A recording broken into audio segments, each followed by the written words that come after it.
बार का टूर बेहद ही थकाने वाला था। रक्षित आज पूरे 15 दिनों बाद ऑफिशियल टूर से वापस लौटा था। आते ही सबसे पहले माँ के कमरे में गया, उनके पैर छुए और देर तक उनका हाल चाल पूछता रहा। इधर उसकी पत्नी तब तक चिढ़ रही थी। जब बाद में वह अपनी पत्नी आरती के पास आया तब उसने थोड़े गुस्से और थोड़ी नाराजगी से उसे उल्हाना देते हुए कहा, जाओ ना अपनी पूजनीय माताश्री के पास, रात दिन उनके कदमों में ही बैठे रहो। अब मेरे पास क्यों आए हो? जाओ, मैं तुमसे बात ही नहीं करूँगी।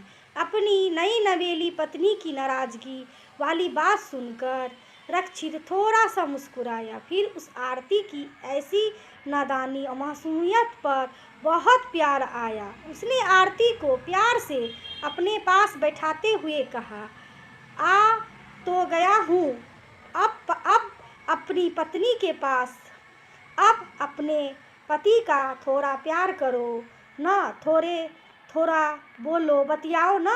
ऐसे रूठी रूठी रहोगी तो कह देता हूँ फिर से दूर टूर पर चला जाऊँगा और बहुत दिनों बाद आऊँगा। ना ना ना ना, ऐसा मत कीजिए, मैं तो आपके बिना मर ही जाऊँगी। कहकर आरती जिस मासूमियत से अपने पति के गले लगी वह देखकर रक्षित को अपनी प्यारी सी बीवी पर बहुत सारा प्यार आया। कुछ देर बाद रक्षित ने आरती से चाय बनाने कहा और माँ के पास जाकर बैठ गया। आरती माँ बेटे को फिर से एक साथ बैठे हुए देखकर चिढ़ने लगी और रसोई में चाय में डालने के लिए इतनी जोर जोर से अदरक कूटने लगी कि लग रहा था कि किचन का स्लैब ही टूट जाएगा।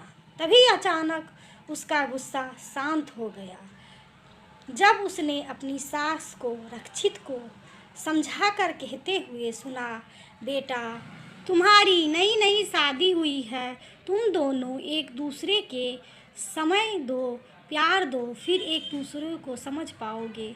हमारी बहुरिया को तनिक बाहर घुमाए लाओ। यह सुनकर आरती का मन खुश हो गया। फिर उसने बड़े मन से चाय बनाया और साथ में अम्मा जी के लिए 2 पापड़ भी सेक दिए। उसे इतना दिनों में इतना तो पता चल ही गया होगा कि अम्मा जी को चाय के साथ पापड़ बहुत पसंद है।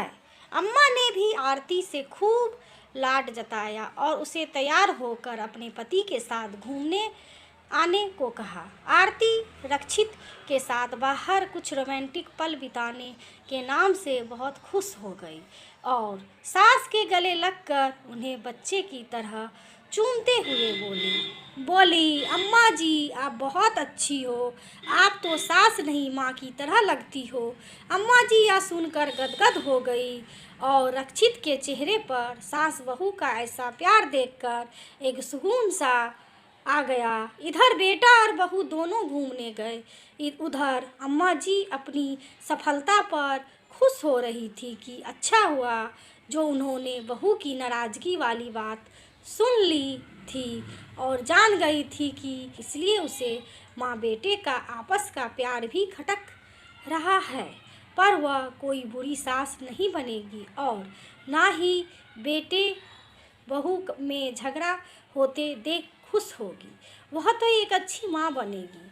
अपने बेटे की माँ तो पहले से ही है, अब अपनी बहू की भी माँ बनेगी और अपने परिवार को परस्पर प्रेम और शोहरत से जोड़े रखेगी। यह सोचकर अम्मा जी रसोई में रात की खाने की तैयारी करने चले गए।